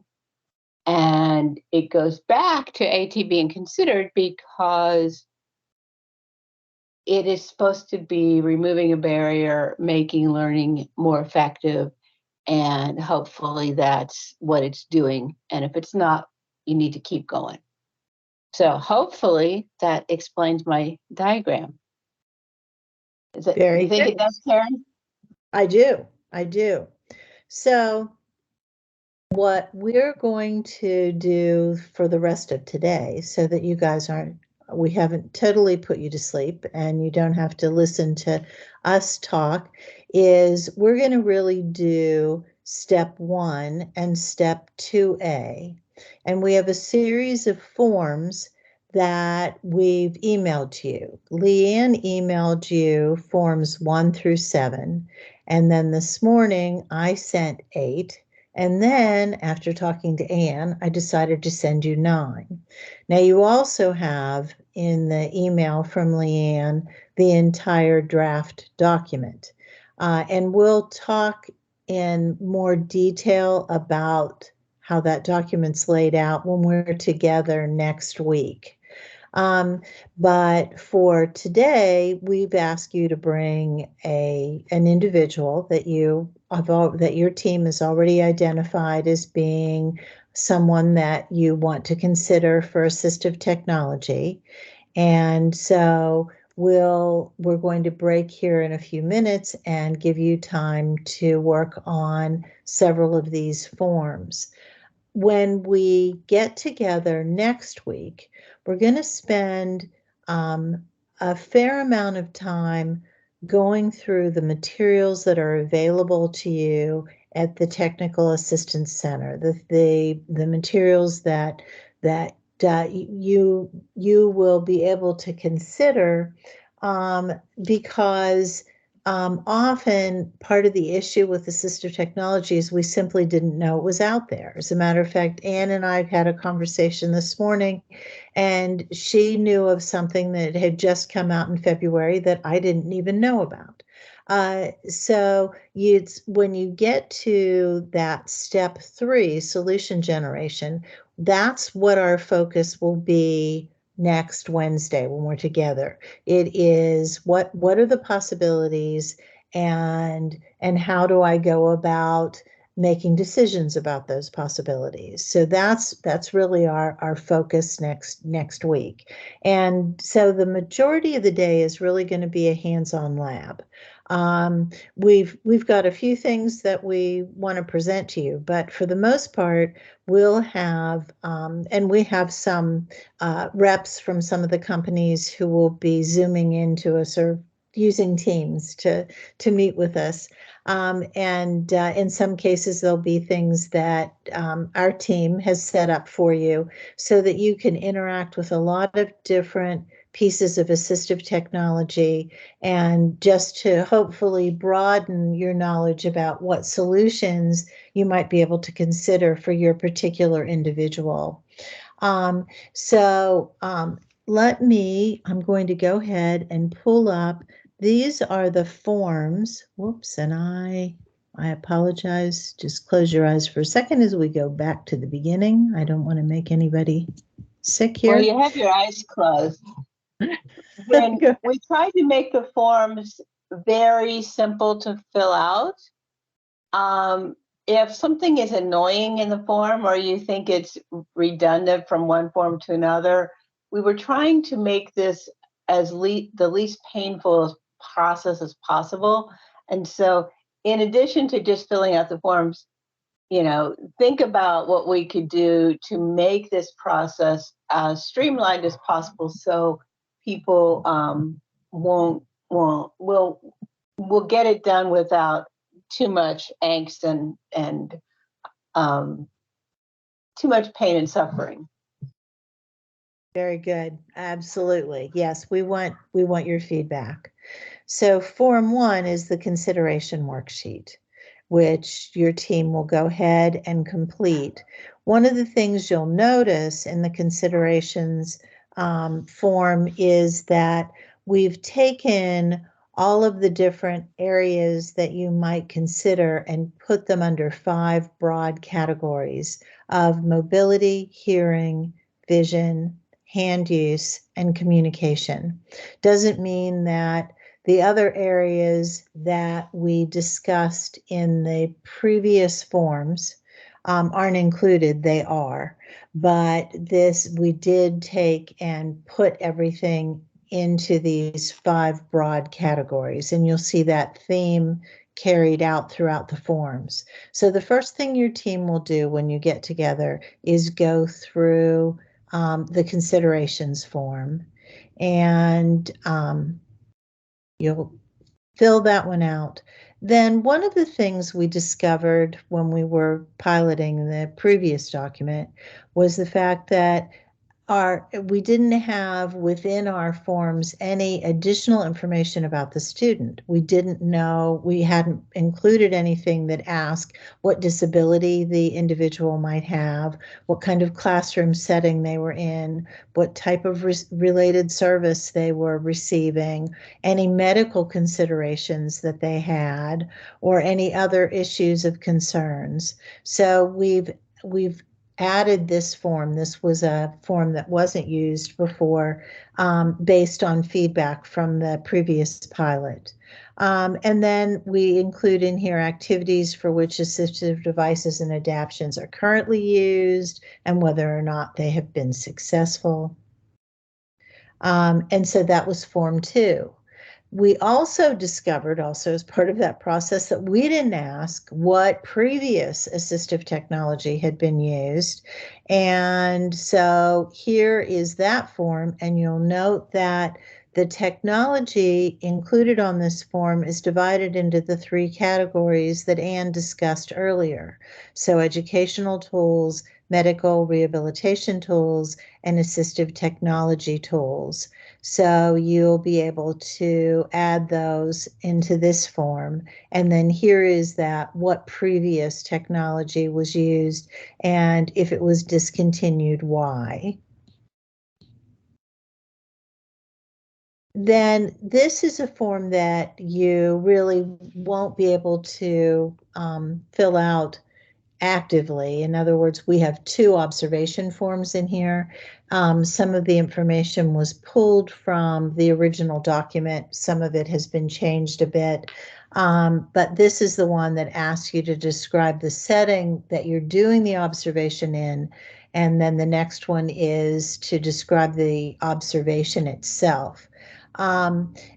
Because you aren't doing an observation today, you really can't complete these forms. Now, if this is a student that you know well and you feel comfortable going ahead and filling out based on previous observations of this student, you feel free to do it, but this isn't something that your team has to worry about completing if no one really in the team knows that student well or has done a recent observation of that student.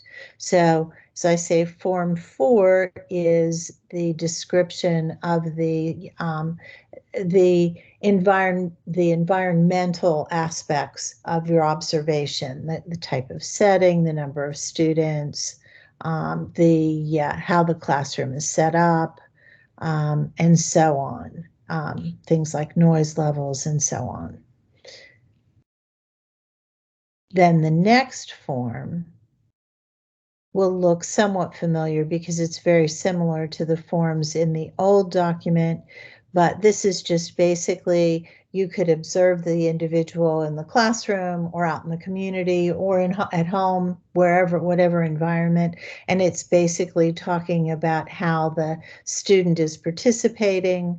Also discusses how the student's work compares to their classmates' work, and then barriers that the individual may be experiencing while they are in that particular setting. And then Form 6 is also one that you won't be filling out today, but we wanted you to have it because it is part of that information gathering process, that 2A, and I believe 2B.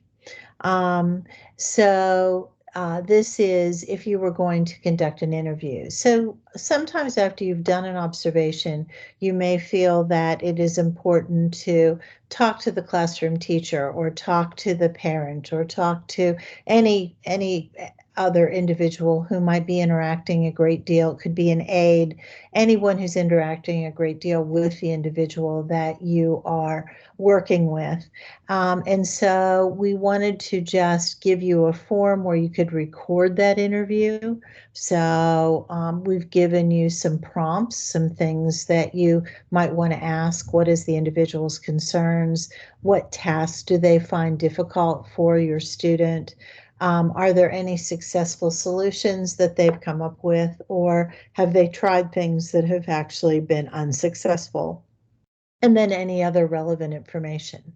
So this isn't a form that you're going to be completing today, but we wanted you to know if you're actually engaged in this process during the school year, that these would be the observation and interviews are sort of that next step after you filled out just those general forms as you're gathering information.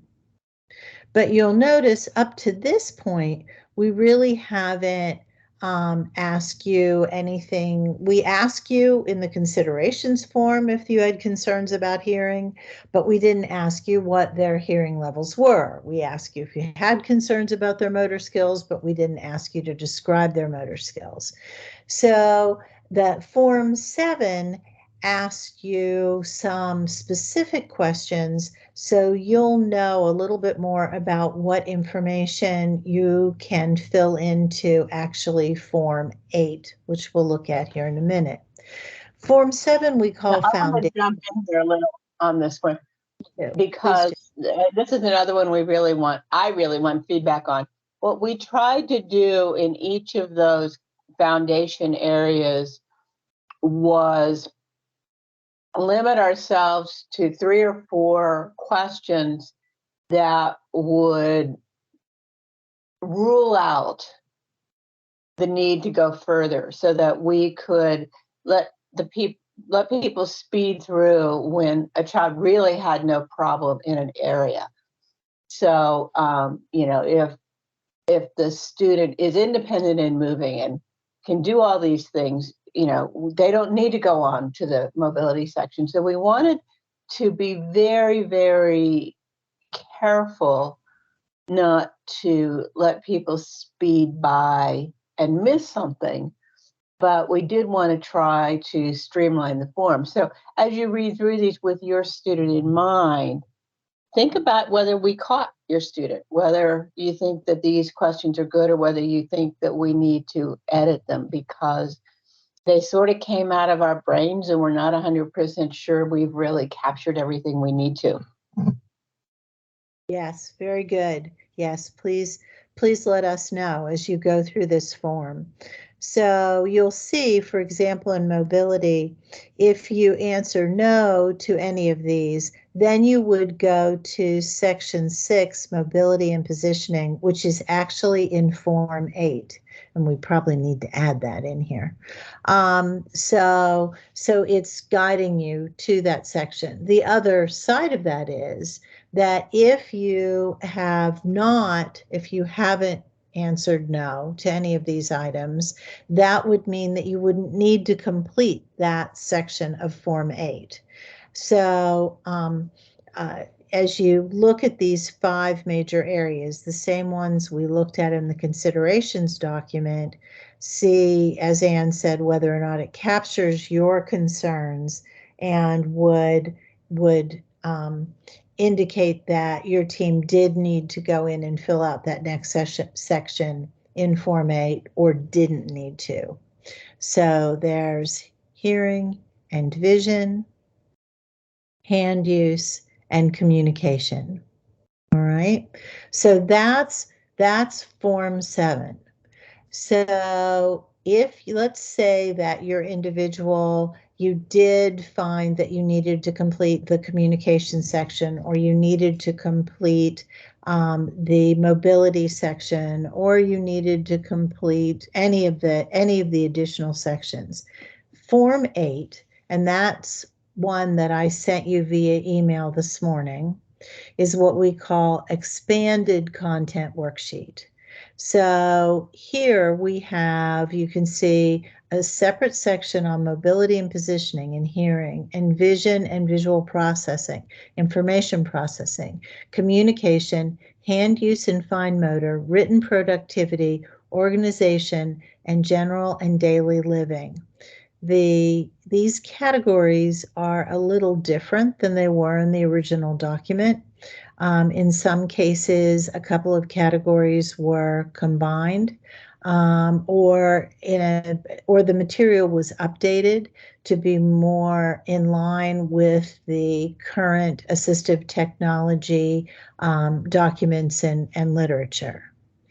But if something isn't clear to you, if you don't like the way it's been captured in here, we want to know. So please keep that in mind.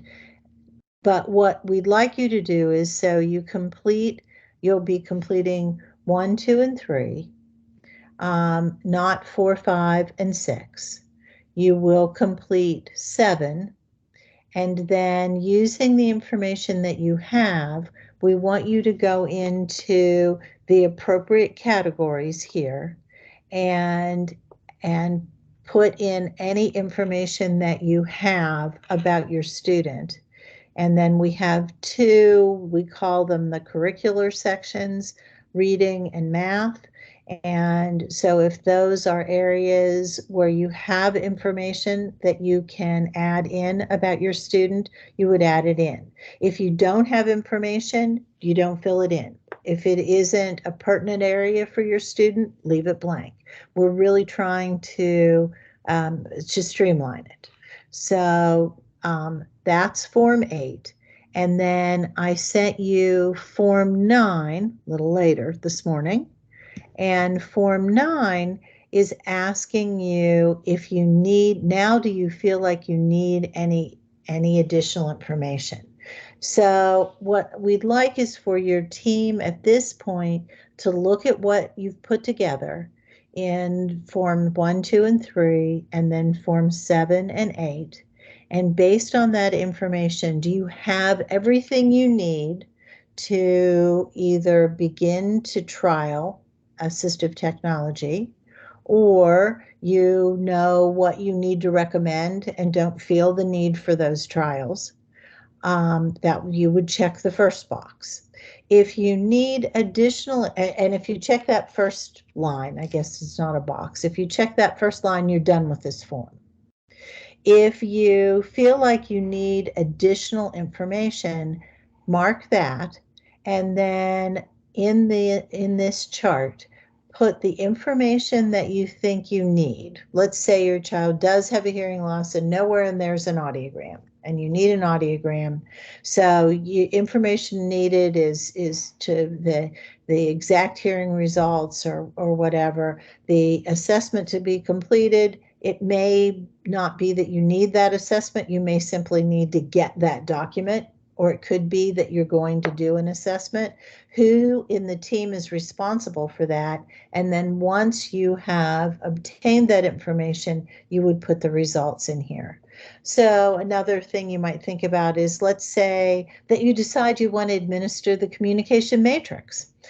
You feel like you don't really know exactly where this individual's language skills are. So the information is needed would be expressive language levels. The formal informal assessment to be completed would be the communication matrix. Who is going to administer that? And then you could put in your results.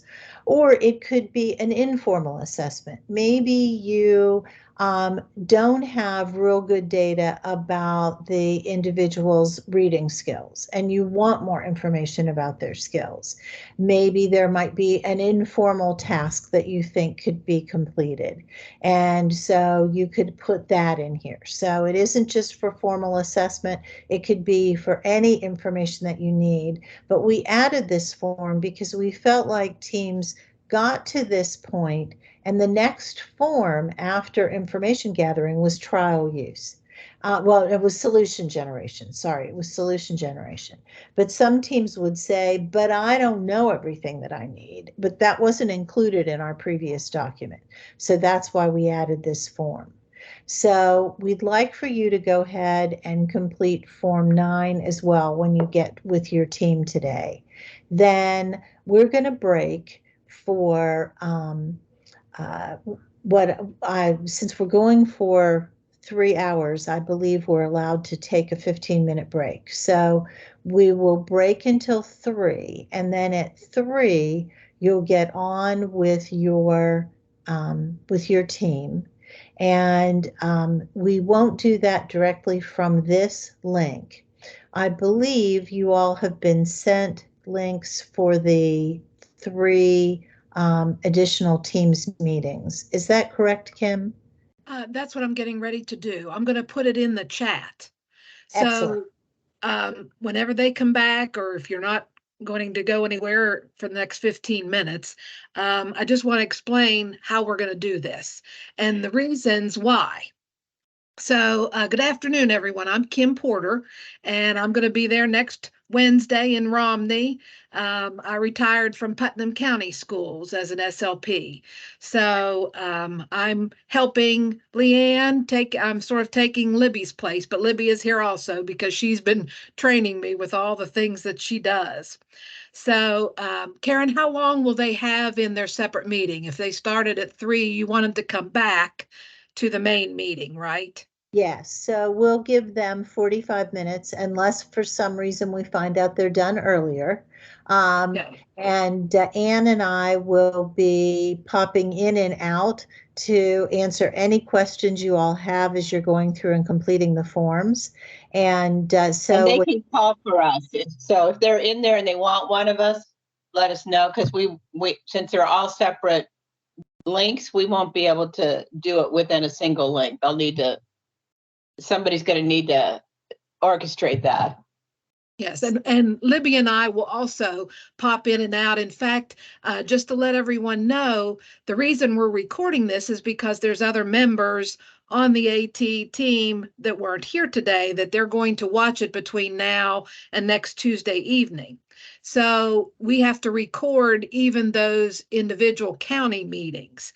So in order for me to be able to post these, I'm going to jump into each of the 3 meetings right at the very beginning to hit record, and then I'll come in at the end to stop the recording and also put a link in there so that they can come back to this meeting. If you don't want to look into your email, you'll have a link that'll bring you back to this meeting we're in now, because I'll also be posting in the chat a link for your attendance verification.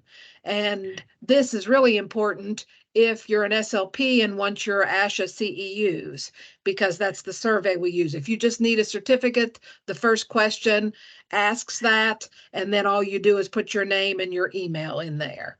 But if you want ASHA CEUs for SLPs, there's more questions to complete for that. So I think that's it. If they want to take a break, I'll put all 3 of the county meetings in the chat room. I started there with Ohio County. I'll get the other two in there. And like I said, we'll all be popping in and out of these meetings, but I'm going to start hitting record probably now, even before you get started, so that it's ready to go as soon as you all get in there.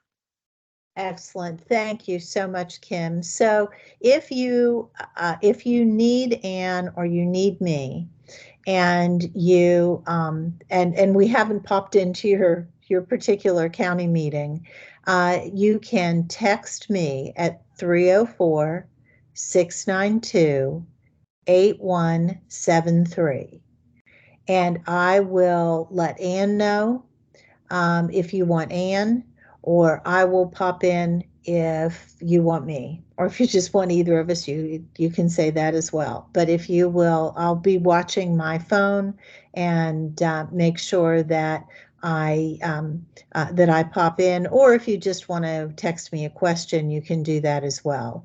So that number again is 304-692-8173. We'll come back for sure at 3:45 because I'd like each team to briefly share with us what they've generated on Form 9. In other words, do they think they need to gather additional information, and just a quick summary of what that information would be. And then also, if you would designate someone in your meeting to keep notes on the forms and your feedback on the forms, what you don't like, what we ought to change. And then if you will email that, you can email that just directly to Leanne, and we'll gather all of that information together. And I know you all have Leanne's email, so that makes it simple. If you would just send her anything that you need, any ideas that you have about the forms or this, or even the process, any feedback you want to give us, we really want to have. So we'll break now, and you'll go into your individual sessions at 3.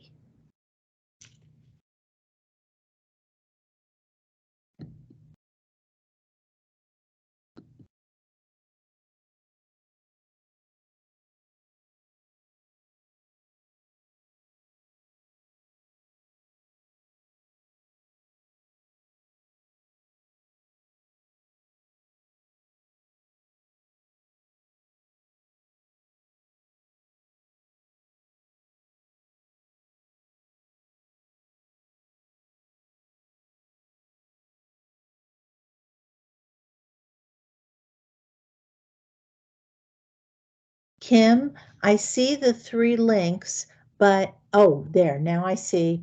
Sorry, it was just my vision. I see where you've got it labeled for each of them. Perfect. Thank you, Kim.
Anne, I kept trying to unmute your mic. I guess, I don't know what the problem is. This is Libby.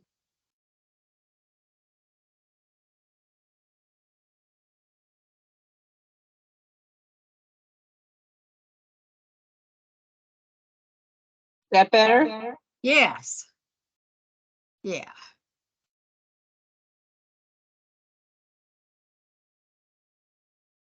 I've been having lots of trouble with it. Okay. Well, I tried to help you, but I couldn't, everything I tried to do didn't seem to work. So I'm sorry your breakout rooms didn't allow you to talk. Well, I tried it both on my phone and on my computer. I couldn't get it either way. So Huh, but it's working here. That's strange. it's my life. Me and Teams have never done well. Yeah, Teams is different, that's for sure. Well, I apologize that you couldn't talk, but it seems like you were able to make your points through the chat. Well, yeah, it seems like most people had things pretty well under control. I don't think they needed me. Well, you were there just in case, so thank you very much. Looks like people are going to start coming back.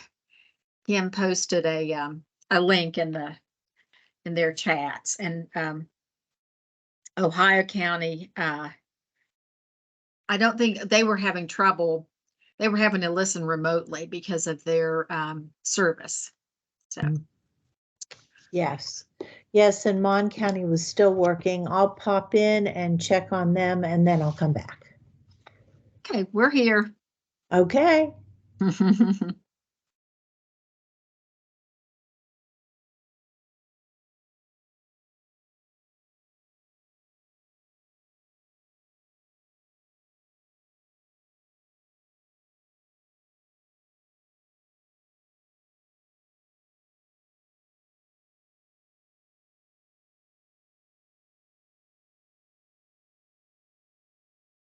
So from what I heard, people were doing pretty well. They found a couple things that they didn't know what to do with. They had some good suggestions and found some things that they needed to know more about.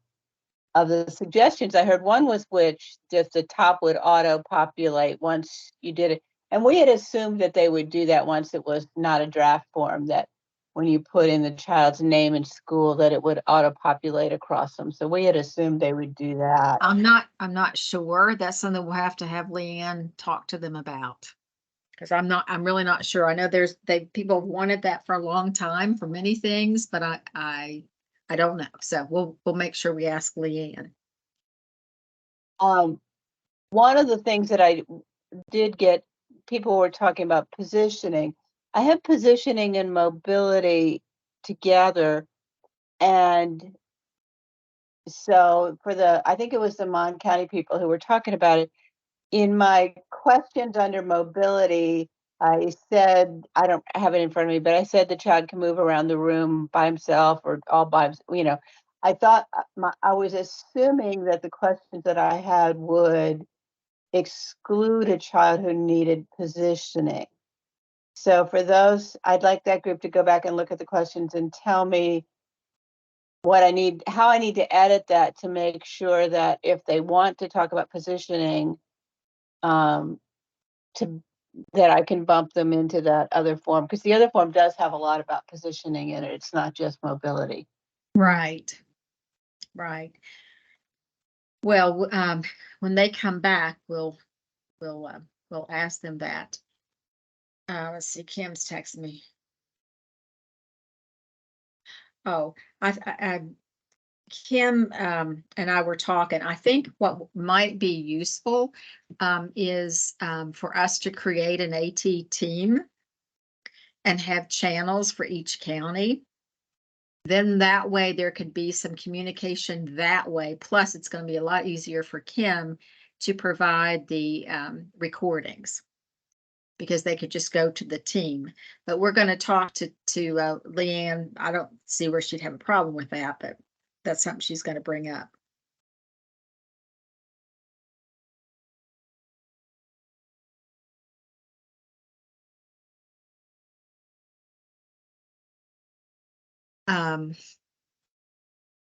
When I was going through, I was going to ask you if I had any questions. I didn't. I did the content part as far as the editing, and Kim's doing the forms.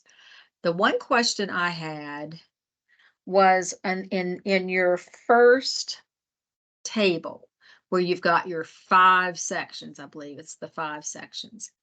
And the table has the like mobility on one side, and then there's a blank spot on the other side. Is that for them to write in? I couldn't figure that one out. It it might be. I'd have to Okay. I'll have some. Yeah, I can't. I'm sorry. I can't answer that, you know. You what? Some of those are. Well, I couldn't figure out if, and I wasn't sure. Are you talking Form 1? Let me get in here and see if I can find it. I've got too many things opened up. Hold on.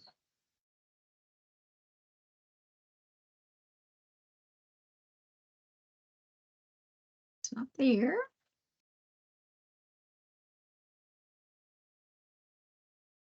Okay, here we go. It is, if we're looking at the document itself, and you've got on page 20. Oh, way back there. Yeah, so I wasn't sure about That's not that. a form if it's on page 20. Right, but I just wasn't sure. It's a little different than the next sections that you've got. And it could be that you just could, I don't know, that like when you go below and you get into Form 8 and you're describing it, you've got different sections. What happened is we were working from the old document and it had really strange formatting in it. Uh-huh. I tried to clean up the formatting, but there were places where I couldn't figure it out. Right. A remnant of old formatting. Right. So did you just mean for that to look like the ones below? Just a more narrow chart? Probably. I haven't, let me get myself there. Oh, I see. They're all connected. I see what you're saying. Yeah. I see. Yeah, I see what you're saying. Yeah, we might have to just create a different table for the sections 1 through 5, maybe. I don't know. So is that on one form? Is all that on one form? Or Well, there's a Form 8. I'm not sure. One of the things I suspect that there's a formatting issue in what I'm seeing on page 20 at the bottom. There were something in the old formatting kept putting divider lines in, and I couldn't figure out what it was or what the command was. I was able to get out in some places, but I think that's what's there. I think that there's just a line that popped up that shouldn't be there. Okay, I get it. I understand. Well, we can work on that. I just wanted to make sure I understood, what that so you just basically want it to look like sections 6 through 7. Yeah. Okay. I want it to be pretty. I'm sorry. I just want it to be pretty. There was no other intention there. Okay. Okay. Well, I'm sure the graphics people can figure out that, but we'll have to probably put a comment in the side explaining that. So I'll work on that, but I just wanted to make sure because maybe I wasn't sure about how I understood it. And I believe Mon County has joined us now, and so Mon, you missed. Ohio County was listening to us, but they're actually out and on the road, and so they're going to work on their forms, and they're going to meet with us next week. So they don't have anything to come back and report to us today. So. Raleigh, you all finished first, so I'm going to ask you first if you could share a little bit about what you've put on Form 9 in terms of, do you feel the need for additional assessment, or do you feel like you have what you need?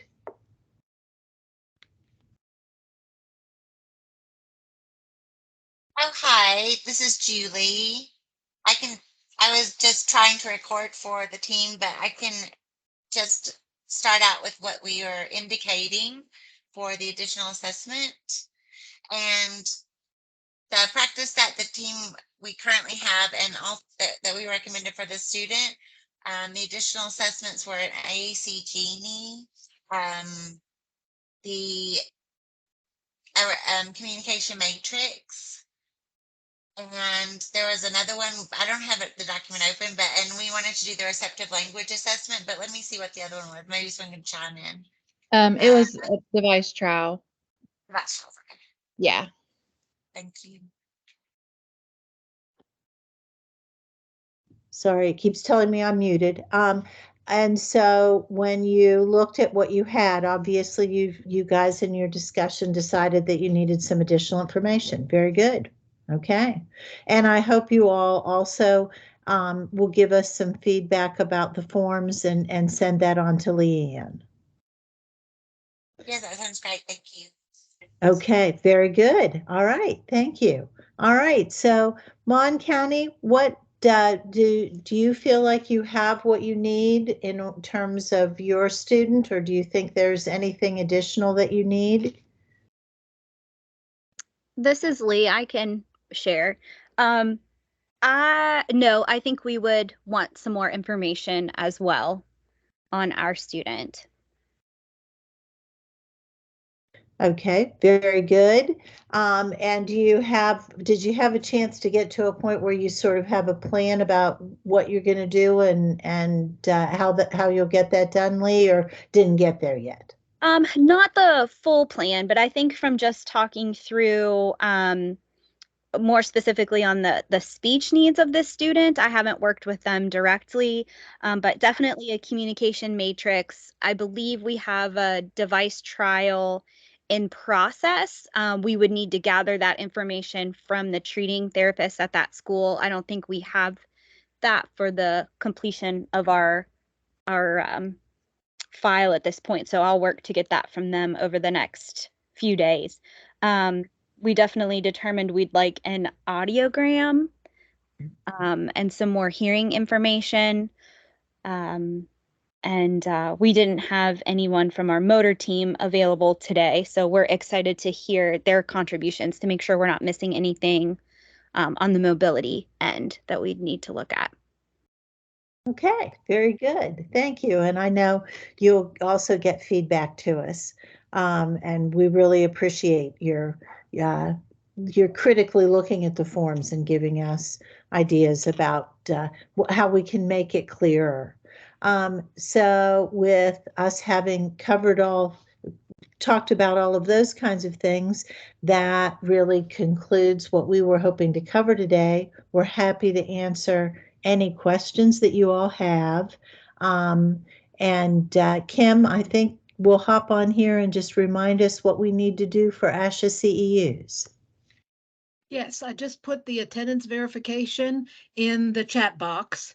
And so all they have to do is complete that. If you don't need the ASHA credit, all you'll do is hit that you just need a certificate and it'll send you to put your name as you want it on the certificate and your email address.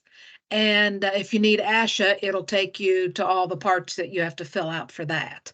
And I put a deadline. Usually I give you 2 or 3 days. So, but if I know everyone that was here today, once everyone has it in, I can email those certificates out. Now, the ASHA won't come until the whole AT team process is done, which includes next week and then more virtual meetings. And I think one more, maybe in-person meeting. I can't remember all the requirements before it all has to be submitted at one time for ASHA. And Libby and I were talking earlier. We're going to check with Leanne, but I think it would make it much easier for everyone, especially those that weren't here today, because we have to post the video somewhere, or I might even just send them a link, to watch today's recording. But we're going to do a Microsoft team for the assistive tech teams, so that, you know, if you have questions, you can post those. You know, it'll have everybody there in one spot. So any forms that are needed, you know, we can post it to the files. It'll be easier whenever we're doing some virtual things that we can post things in that team section. So it'll be easier for everyone to access. So we'll get that started, and you may be getting an invitation or whatever, or, you know, so that you know you can get on this team. That sounds perfect. So unless anybody has any questions, you go ahead and fill out your surveys and go on about enjoying today. At least up here, we've got some sunshine today, so hopefully you can get out and enjoy the nice summer weather.